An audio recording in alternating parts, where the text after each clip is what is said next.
සෙනරත්පුර ගම්මානේ අම්මයි පුතයි ජීවත් වුණා. මේ පුතා ළඟදි තමා විවාහයක් කරගත්තේ. හැබැයි අම්මගේ වෙනස්කම් මැද තමා මේ දෙන්නට ජීවත් වෙන්න උනේ. මේ නැන්දම්ම සුනීතා ගොඩක් සැරයි. පුතාගේ බිරිඳ නවෝදිට ගොඩක් වෙනස්කම් කළා.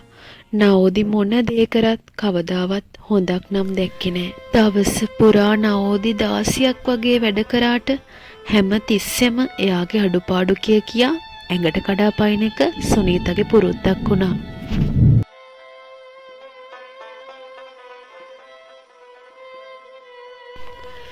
නැගිටිච්ච වෙලාවේ ඉඳන් හැම වැඩක්ම හොයලා බලලා කෙරුවට කවදාවත් හොඳක් නම් කාගෙන්වත් මේ නවෝදිට ලැබුණේ නැහැ.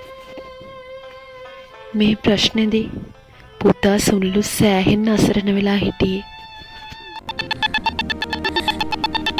කාලයක් යද්දී නවෝදිට මේ හැමදේම එපා වුණා. නවෝදි හැම රැයකම මේ ගැන හිතලා ගොඩක් දුක් වුණා. ඔහොම කාලය ගත වෙද්දී සුනීත අසනීප වුණා. නැගිට ගන්න බැරුව ගොඩාක් අමාරු වුණා. තනියෙන් කිසි දෙයක් කරගන්න බැරුව ඉද්දී අම්මට උදව් කරන්න නවෝදි දෙපාරක් හිතුවේ නෑ. ඉතින් සුනීතට Taman ගැනම ලැජ්ජා හිතුණා.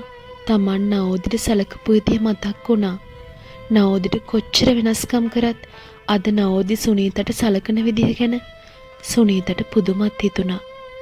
එහෙම ඒලියක් Tamanට ලැබුණේ Tamanගේ වාසනාවට කියලා සුනීතා නවෝදිගෙන් සමාව ගන්න දෙපාරක් හිතුවේ නෑ.